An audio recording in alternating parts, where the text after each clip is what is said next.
Ta parole est une lampe à mes pieds, une lumière sur mon sentier. Psaume 119, verset 105. La méditation.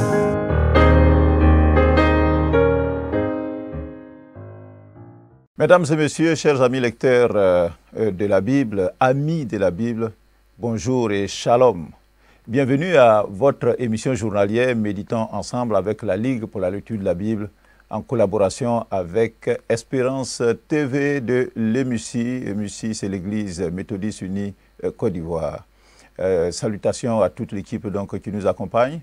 Le lecteur adulte 2024 que je tiens ici en main, que nous utilisons pour nos méditations journalières, donne pour texte à méditer aujourd'hui, jeudi 22 février 2024, l'évangile selon Jean, le chapitre 11, du verset 28 au verset 45. J'espère que vous avez vos instruments du lecteur, c'est-à-dire la Bible, le lecteur que je tiens ici, un dictionnaire peut-être, un cahier de notes et puis un stylo pour consigner quelque part toutes ces belles idées que nous découvrons au travers la lecture de la Bible. Alors, les questions qui nous sont soumises aujourd'hui pour notre réflexion, ce sont les questions numéro 1, numéro 3 et numéro 7. De quoi ou de qui parlent ces versets? Y a-t-il un exemple à suivre ou à ne pas suivre? Et puis, quelle vérité Dieu me révèle-t-il? Avant d'aller plus loin, nous allons demander que la grâce du Seigneur nous accompagne. Alors, prions ensemble, chers téléspectateurs, méditateurs de la Bible.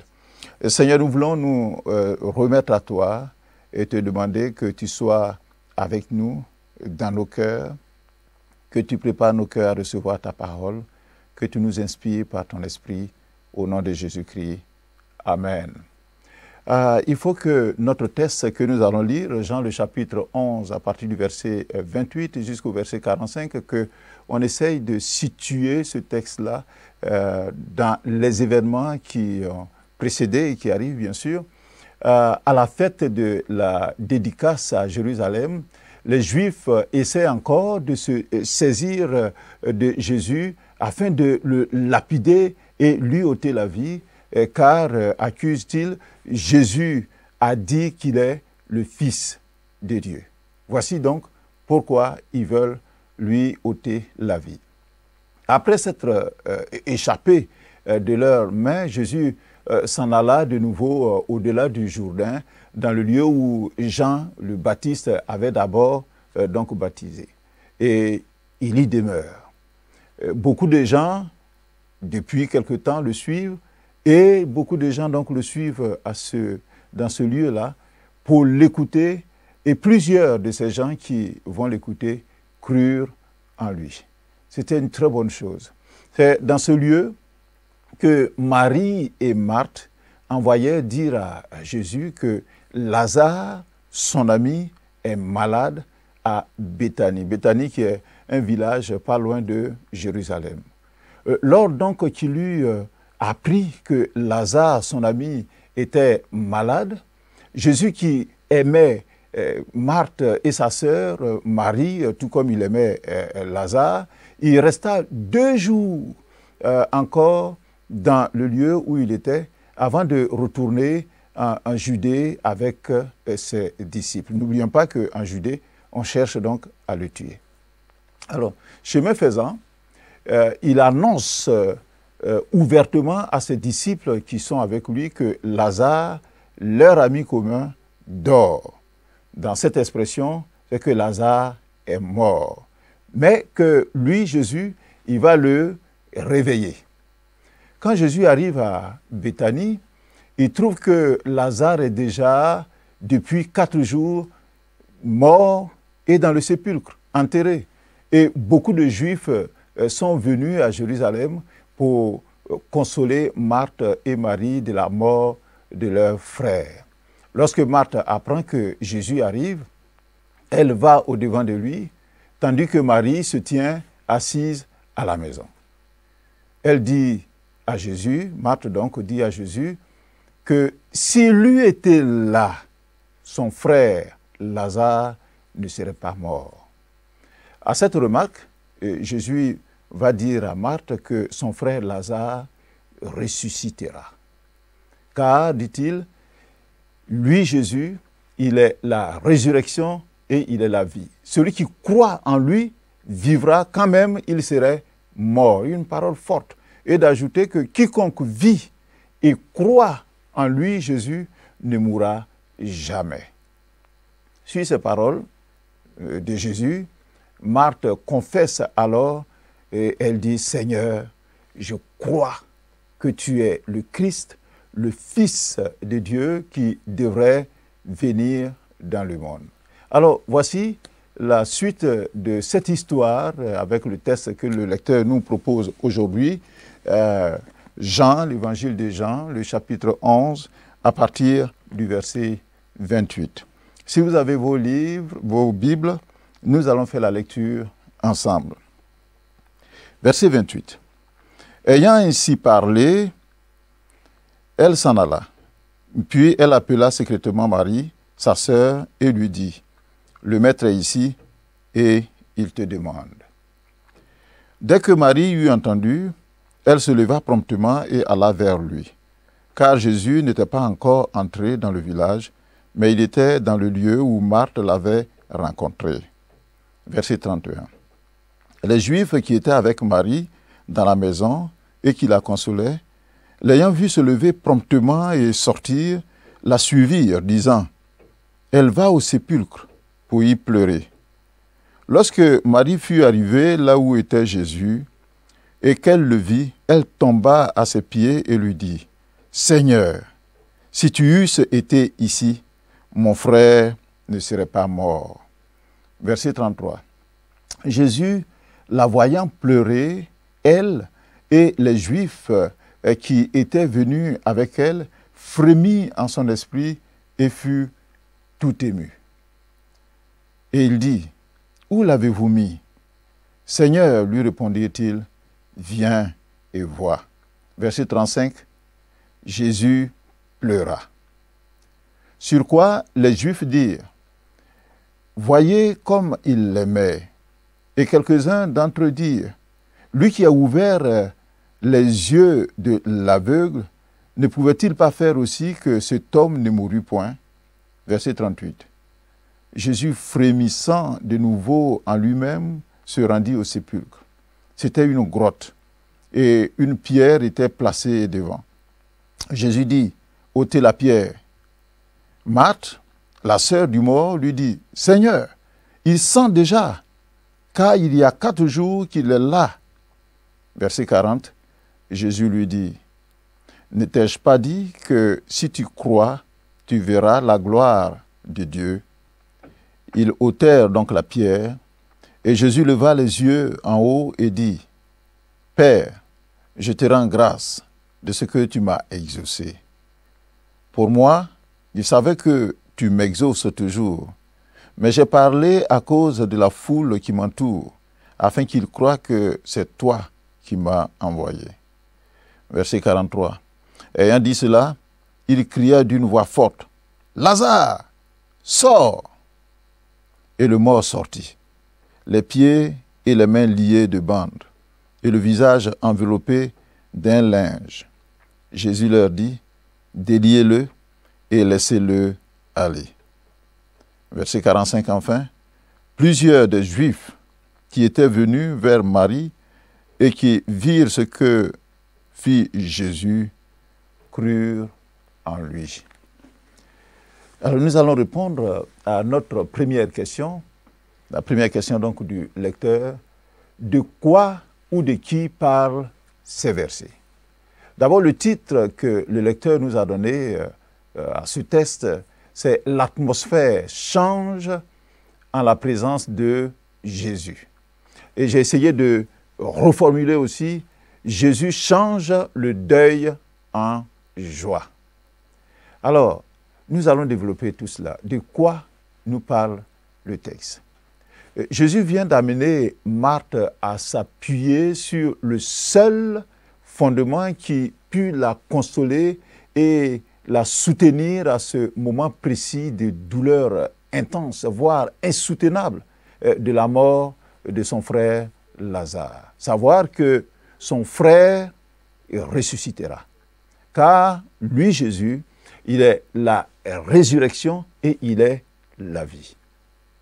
Quand Marthe a compris cela, Jésus met fin à l'entretien et l'invite à faire venir sa sœur Marie, qu'il voulait voir afin de la préparer aussi aux grandes scènes qui vont se dérouler.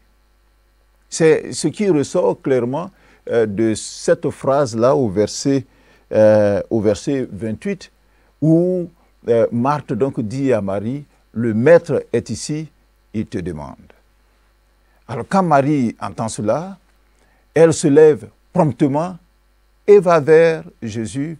Et nous voyons cela au verset 29. Bien souvent, le Seigneur vient vers nous. Il nous appelle d'une manière ou d'une autre afin d'apporter une solution à nos préoccupations.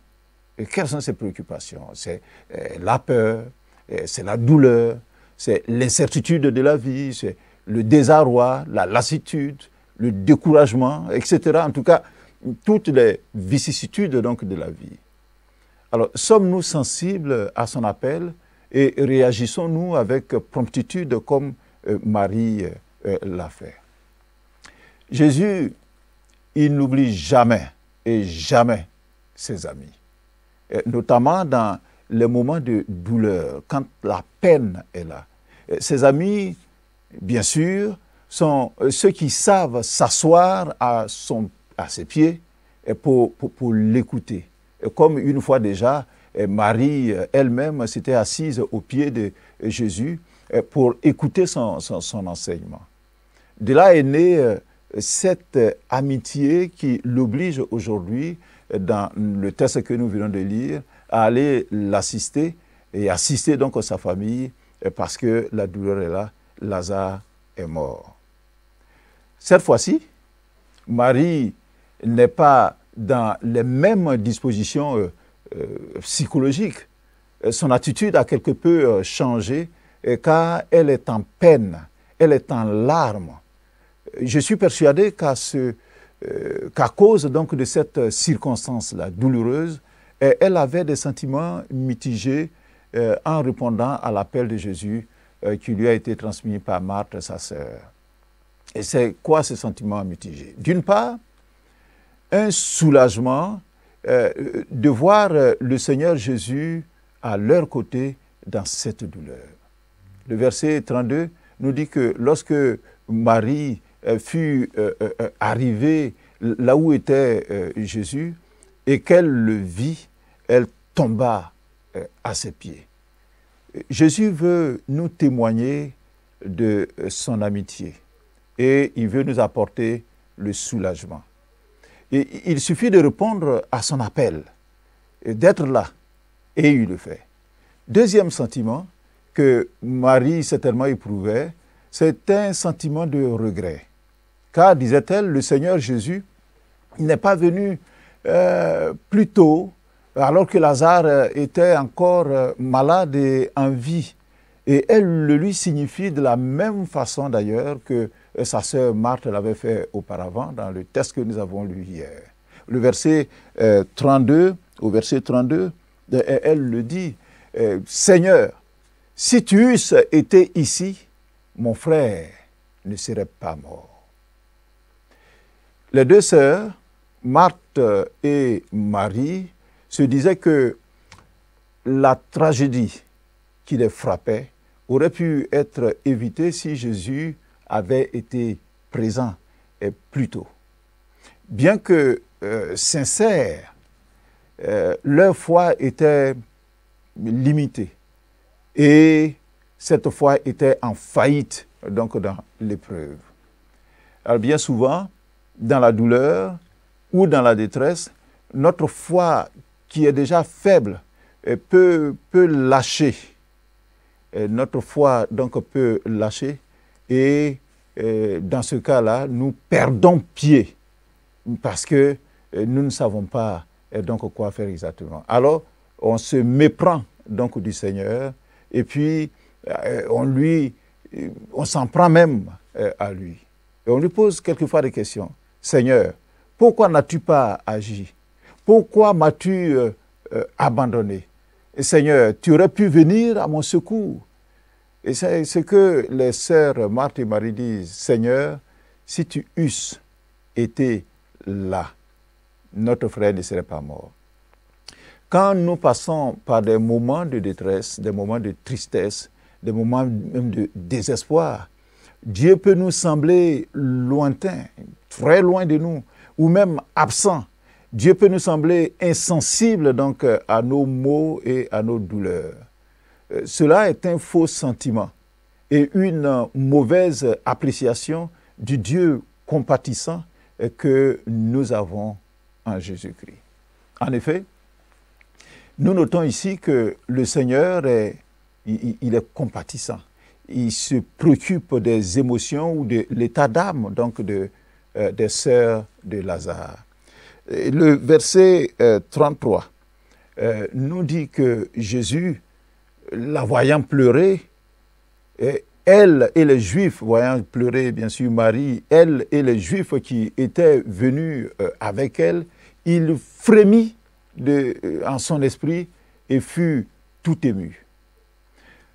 On ne sait pas bien pourquoi Jésus, au verset 33, il frémit en son esprit et fut tout ému. Il est troublé donc dans son esprit. Il allait ressusciter Lazare d'entre les morts. Ça, il le savait. Il avait l'assurance. Il n'avait donc aucune raison d'éprouver de la tristesse à son sujet. Mais 3 raisons pourraient expliquer cette émotion forte que Jésus a éprouvée. La première raison, c'est que la vue de la mort et des maux, des douleurs qu'elle cause, notamment la nostalgie de la séparation, que sa propre mort, parce que sa propre mort était imminente, donc que sa propre mort occasionnerait,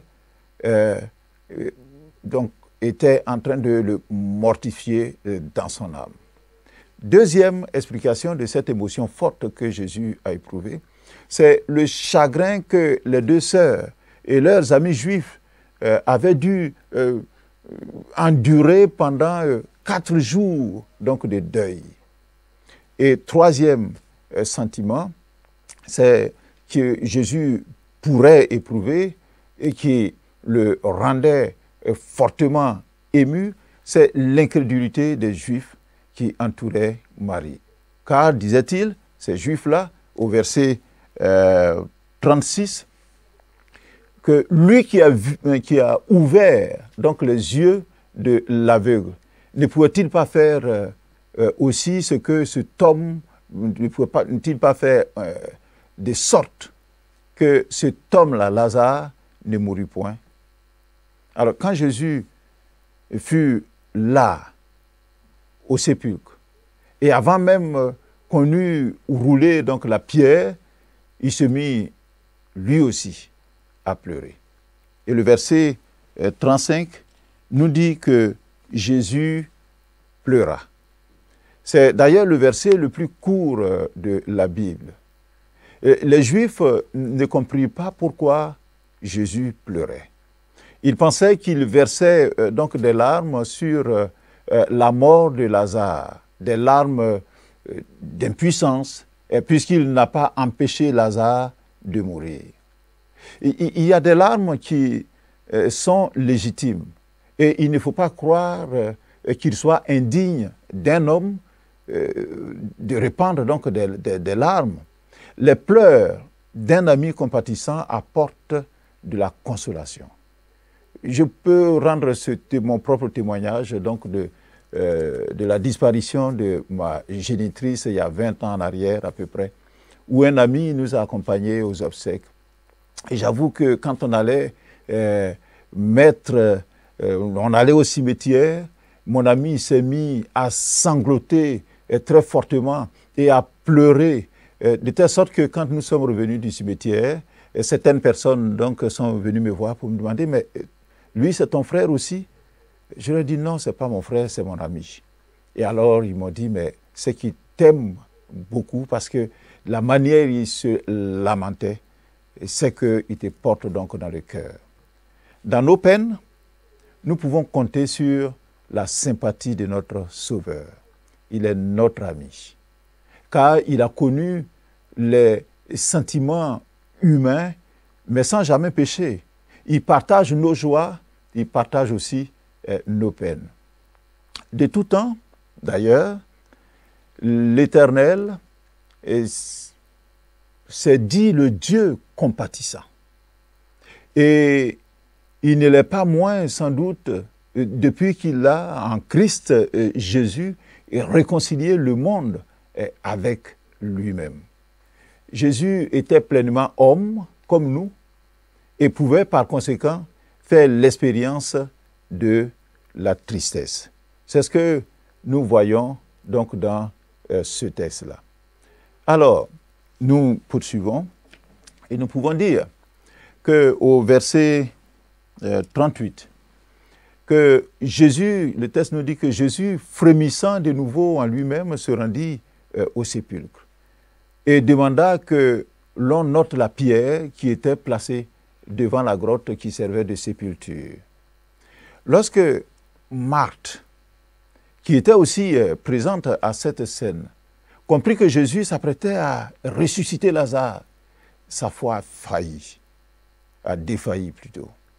Et elle lui fit remarquer au verset 39, elle dit, Seigneur, il sent déjà, car il y a 4 jours qu'il est là, dans cette tombe. Quelquefois, nous prêtons nos incapacités au Seigneur en limitant ses actions selon notre foi. À cette remarque de Marthe, Jésus va la reprendre avec beaucoup de tact pour son manque de foi. Elle croyait que Jésus était le Fils de Dieu. Et elle l'a dit au verset 27 dans notre texte que nous avons lu hier, que je crois que tu es le Fils de Dieu, que c'est toi qui dois venir. Elle croyait que Dieu lui accorderait tout ce qu'il lui demanderait, tout ce que Jésus demanderait donc à son Père. Et on a vu hier au verset 22. Il dit, mais maintenant même, je sais que tout ce que tu demanderas à Dieu, Dieu te l'accordera. En retour, Jésus lui avait déclaré, comme à ses disciples d'ailleurs, au verset 4 du texte du même chapitre que nous lisons, qu'elle verrait la gloire de Dieu. Mais hélas, la réalité du visible, des choses qu'on peut appréhender, a pris en elle le pas sur le surnaturel que la foi donne. Pour Jésus, la foi de Marthe, dans cet instant-là, ne doit pas chanceler. Et on le voit au verset 40. Jésus lui dit quelque chose donc de fondamental. Ne t'ai-je pas dit que si tu crois, tu verras la gloire de Dieu, Marthe? Ne t'ai-je pas dit cela? Remarquons que pour voir la gloire de Dieu, il fallait d'abord que Marthe croie en Jésus. Ceux qui n'avaient pas la foi, qui ne croyaient pas en Jésus, ne verraient dans ce qui allait se passer qu'un miracle.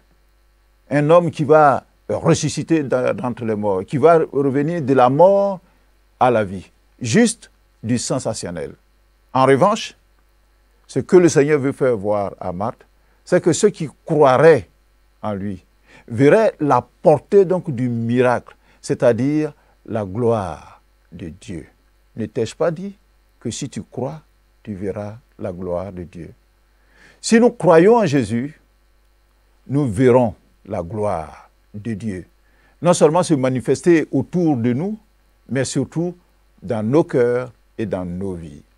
Le verset 41 nous dit ceci, qu'ils ôtèrent donc la pierre, et Jésus leva les yeux en haut et dit, « Père, je te rends grâce de ce que tu m'as exaucé. » Le verset 42. Il dit, pour moi, je savais que tu m'exauces toujours, mais j'ai parlé à cause de la foule qui m'entoure, afin qu'ils croient que c'est toi qui m'as envoyé. Et Jésus savait que Dieu exaucerait sa requête et rendrait la vie à Lazare. C'est pourquoi il commença par le remercier pour l'exaucement de sa prière. Avant même d'avoir la réponse à sa demande, il savait qu'il avait obtenu ce qu'il avait demandé. Et la Bible nous enseigne d'ailleurs, dans l'épître, le premier épître de Jean, c'est le même Jean qui écrit donc son épître, le premier épître de Jean, le chapitre 5, et les versets 14 et verset 15 que je vais vous lire.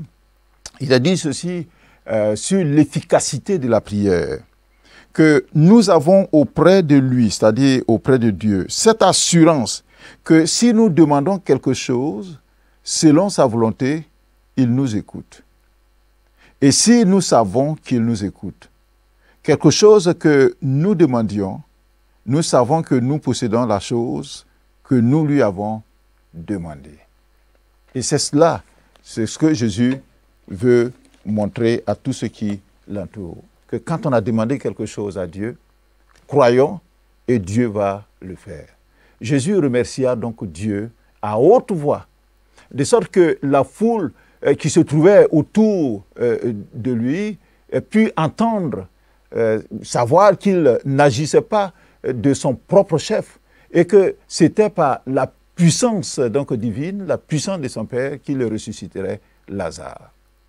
Il avait été envoyé pour accomplir les œuvres de Dieu, son Père, et malheureusement, aujourd'hui, nous constatons que les faiseurs de miracles cherchent habituellement à se glorifier eux-mêmes.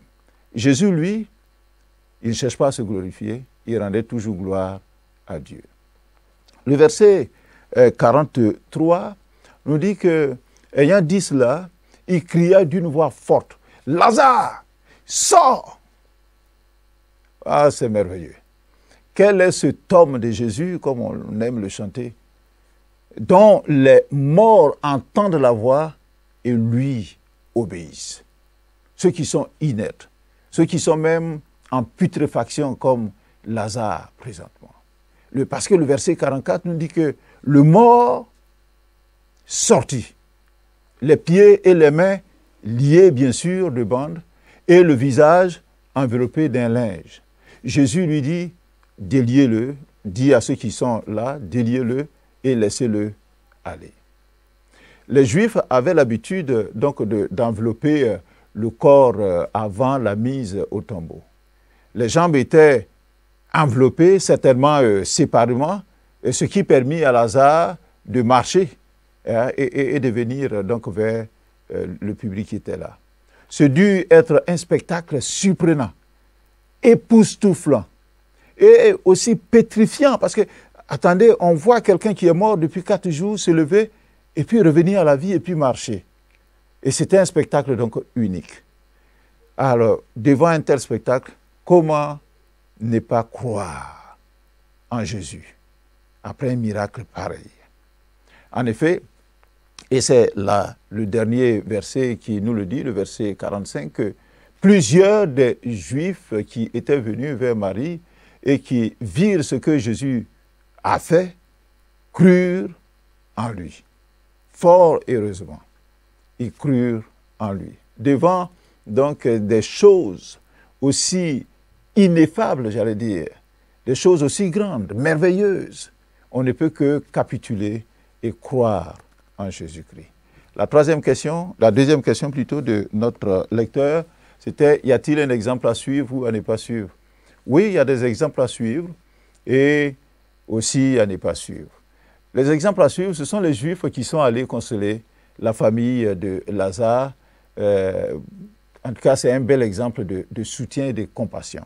Le verset 31 nous dit que les Juifs qui étaient avec Marie dans la maison et qui la consolaient. Le chrétien doit se mettre aux côtés des frères et des sœurs qui souffrent, Donc ça, c'est un bon exemple. Et le verset 33 nous dit que Jésus a vu pleurer Marie et ces Juifs-là qui étaient venus donc la voir aussi, qui pleuraient avec elle. Et ça, c'est aussi un texte de la Bible qui le dit dans Romains, le chapitre 12, le verset 15, de pleurer avec ceux qui pleurent, d'aller donc à leur secours et leur montrer notre compassion. Les Juifs qui ont cru en Jésus sont aussi un bon exemple. Ils ont vu le miracle, ils ont vu ce qui s'est passé et ils ont cru. Plusieurs des Juifs qui étaient venus vers Marie et qui virent ce que fit Jésus crurent en lui. Alors si plusieurs crurent, cela veut dire qu'il y a quelques-uns qui n'ont pas cru. Et ça, c'est le mauvais exemple de ne pas croire en Jésus. Alors, question numéro 7. Quelle vérité Dieu me révèle-t-il? Jésus, la première vérité que le texte nous révèle, c'est que Jésus était pleinement homme et pleinement Dieu. Le verset le plus court de la Bible, je vous ai dit, c'est Jean chapitre 11 et le verset 35 qui dit « Jésus pleura ». Ce qui montre que Jésus était pleinement homme. Il a éprouvé les mêmes sentiments que nous, savoir d'être ému jusqu'aux larmes et de pleurer face à une situation de tristesse. Il a compati à la douleur donc, du moment. Et il compatit à nos douleurs. Deuxième vérité que le texte donc, nous révèle, c'est que Jésus est vraiment la résurrection. Le verset 43 dit quand il a crié fortement, Lazare sort. Et le verset 44, le mort est sorti. Le mort est sorti. Les morts entendent sa voix et lui obéissent. La mort n'est pas un frein à l'action de Jésus, c'est la démonstration de ce qu'il a promis à tous ceux qui croiront en lui. Alors, notre même auteur donc, de cet évangile nous dit au chapitre 6, le verset 40 de son livre, que la volonté de mon Père, c'est que quiconque croit le Fils et croit en lui, voit le Fils et croit en lui, est la vie éternelle, et je le ressusciterai au dernier jour. Ça, c'est le Seigneur qui le dit. Et on vient de voir que quelqu'un qui est mort 4 jours, après, Jésus vient et il le remet en vie. Et le même Jean, au chapitre 6, le verset 44, il dit « Nul ne peut venir à moi si le Père ne me l'a envoyé et ne l'attire vers moi. Et je le ressusciterai au dernier jour. » Ça, ce sont des vérités profondes que nous devons retenir. Si nous croyons Jésus, nous croyons qu'il nous ramènera à la vie. Et si vous croyez en moi, ceux qui croiront en moi vivront quand même ils mourront. Le verset qui m'interpelle le plus, la question A, quel est le verset qui m'interpelle le plus? Moi, j'ai choisi le verset 40. Le verset 40 qui dit « Ne t'ai-je pas dit, et c'est en s'adressant à Marc, que si tu crois, tu verras la gloire de Dieu. » Passons du miracle dans nos vies à la gloire de Dieu dans nos vies. Si tu crois, tu verras la gloire de Dieu. Voilà pour aujourd'hui, notre méditation est terminée. On pourra continuer la réflexion donc, sur le texte toute la journée, repasser ça à notre esprit.